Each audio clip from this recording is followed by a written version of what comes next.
These Somalians have taken billions of dollars out of our country. They've taken billions and billions of dollars.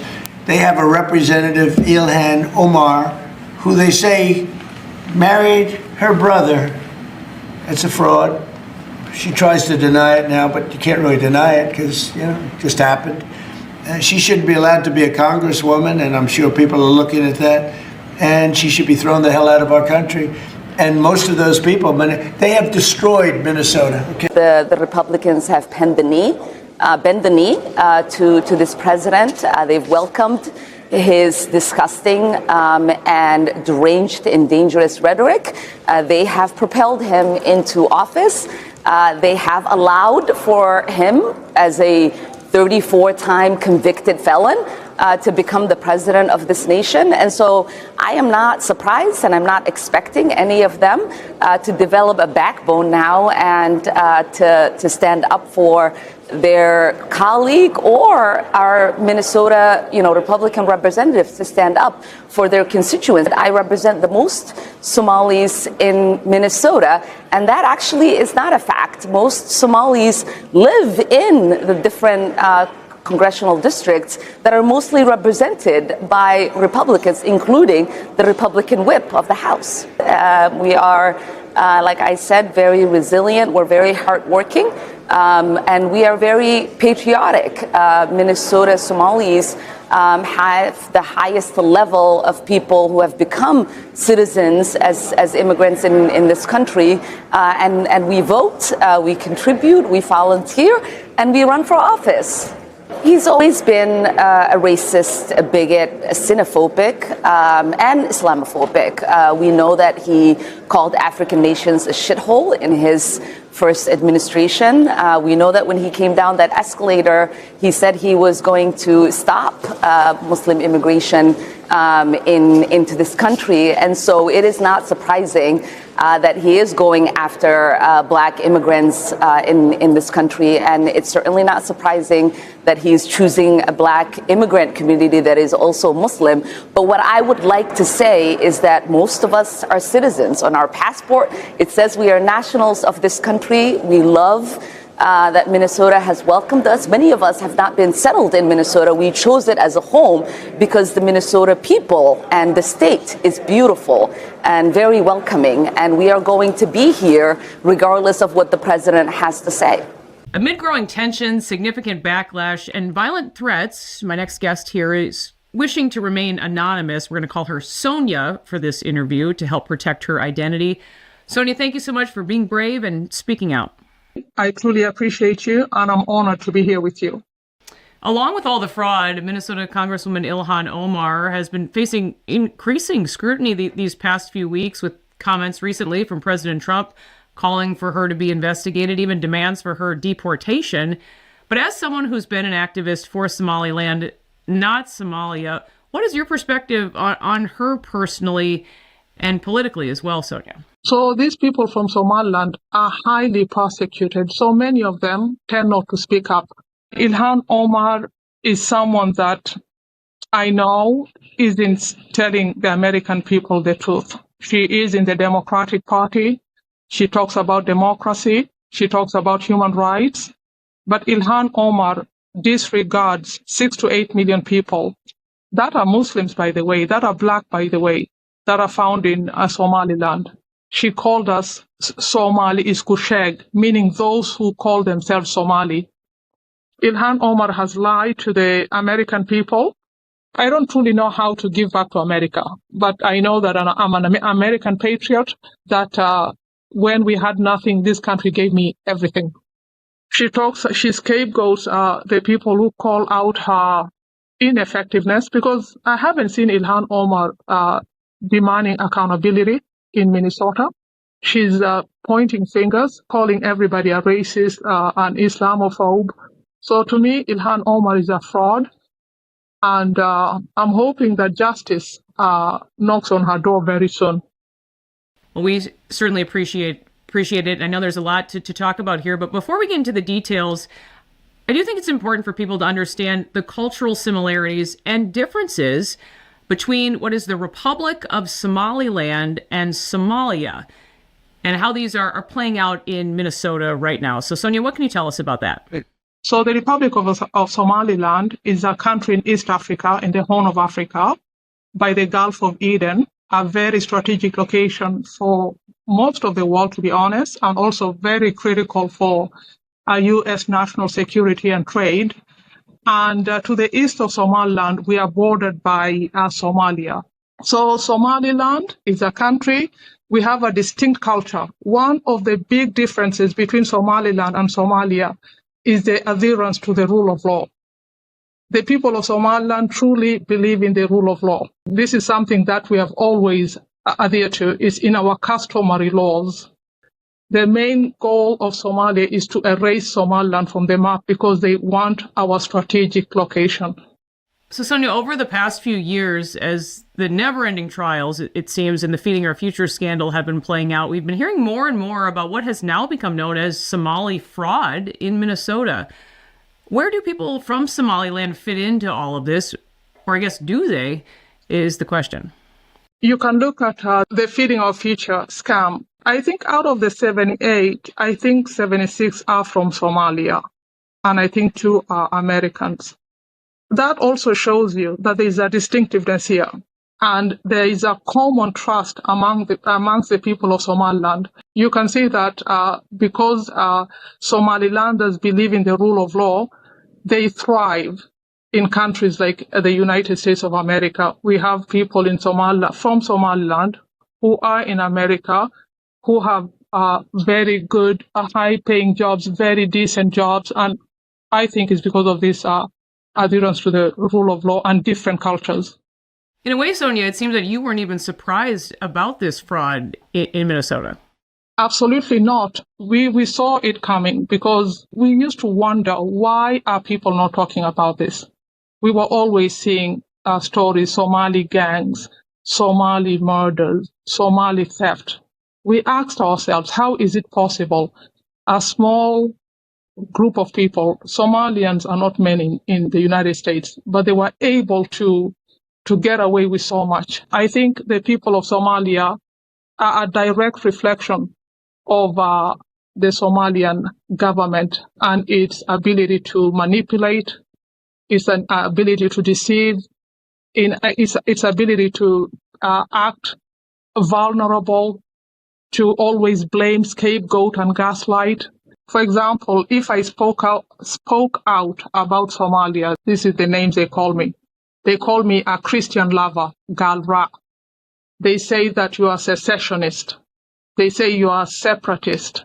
So only the strong can truly withstand the onslaught. The attack is so massive and vast. A Caucasian person in America, if that person is told that, oh, you are anti-Muslim, you are anti-Black, so people are silenced. They knew about it for so long. Why didn't Tim Walz do anything about this? Because the Somalis have a lot of political power in Minnesota, and they're very quick to accuse any opponents or anyone looking into their business as a racist, as an anti-immigration bigot, and therefore the political establishment in the state of Minnesota, especially the Democrats, are scared to go after Somalis for anything at all, and therefore the Somali community has been ripping off Minnesota taxpayers to the tune of multiple billions of dollars, and sending some of that money to overseas terror organizations.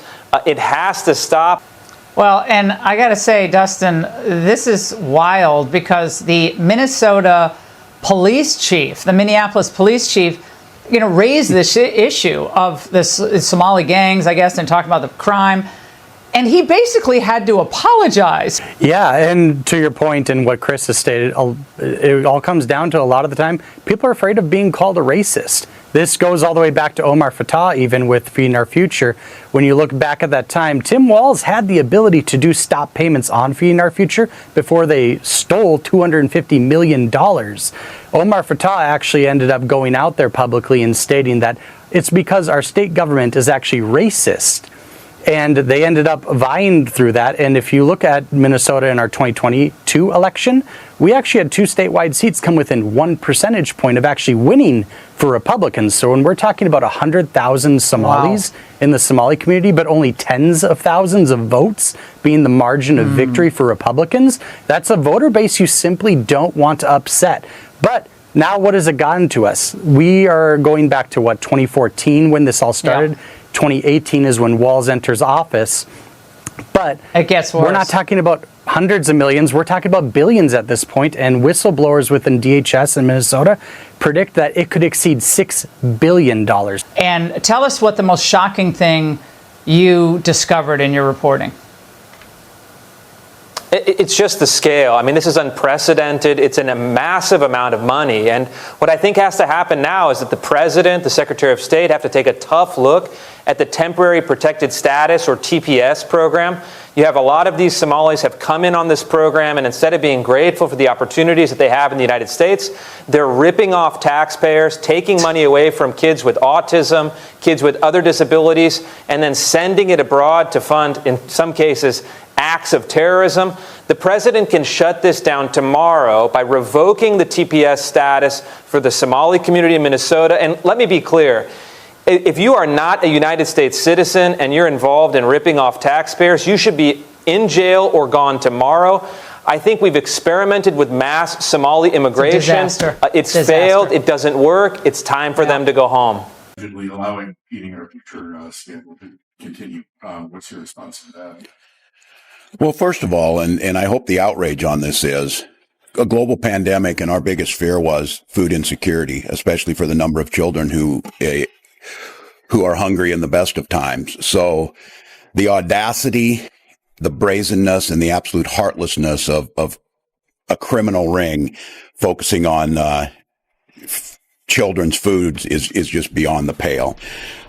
With that being said, it's a federal program through the Department of Agriculture.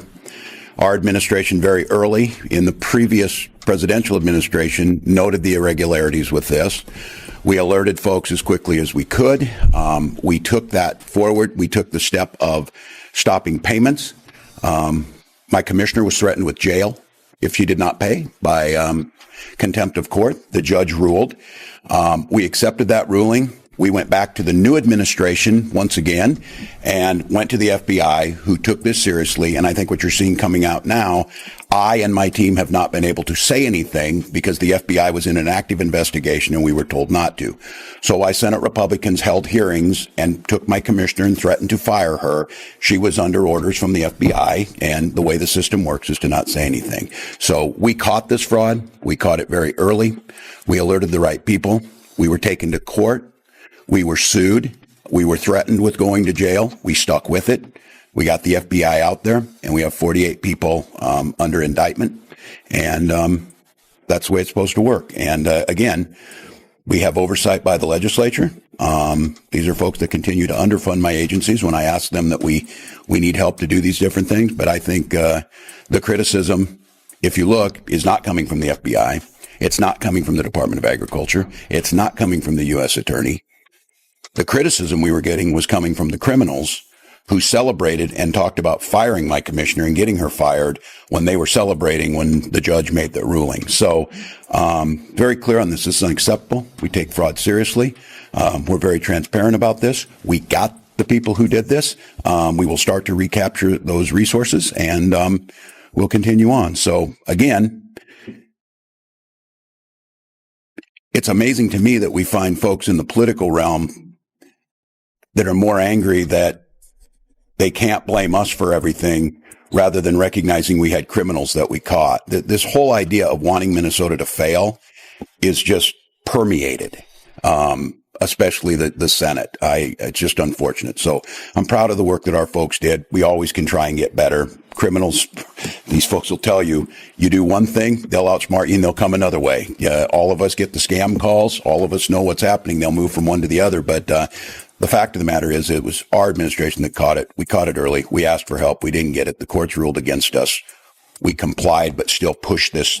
We got the FBI's involvement, and this week we got indictments. Did you ever get personally involved in this? And do you think the judge who told your education department to restart payments should resign.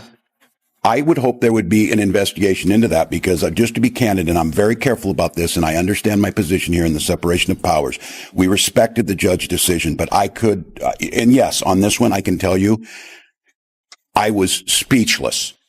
Unbelievable that this ruling would come down. Did not really know what to say. Obviously, we had to honor it, but it was at that point in time I said, we have got to continue to push the federal government and the FBI to do the investigation. So yes, I was alerted, and we were alerted early. And the challenge of this is keep in mind what the community was saying. When we were early on talking and noted this within months of the program starting, we were in the midst of COVID. We had hungry children.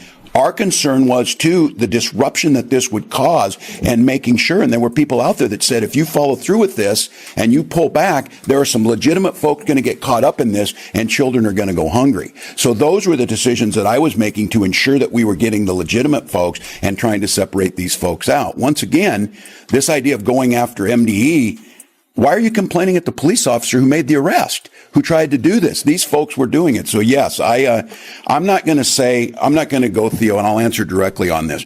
I am highly disappointed. None of us are perfect. Maybe this was just a bad decision. All of us do it, and judicial decisions can be the same way. But I would hope there would be some view on this, because again, when you're all seeing now what we saw ahead of time, the evidence to me was overwhelming. I wouldn't have believed in a million years that they were going to rule that way. And keep in mind, they walked right up to, and this group celebrated that the commissioner could be going to jail if she doesn't pay us. That's all for today. Thank you. If you want global news to keep you up to date on any new developments, please subscribe our channel and forward our content with your friends on social media and email. Thank you very much for keep supporting me. Stay safe, be blessed. Namaste. Thank you, God bless you, and God bless America.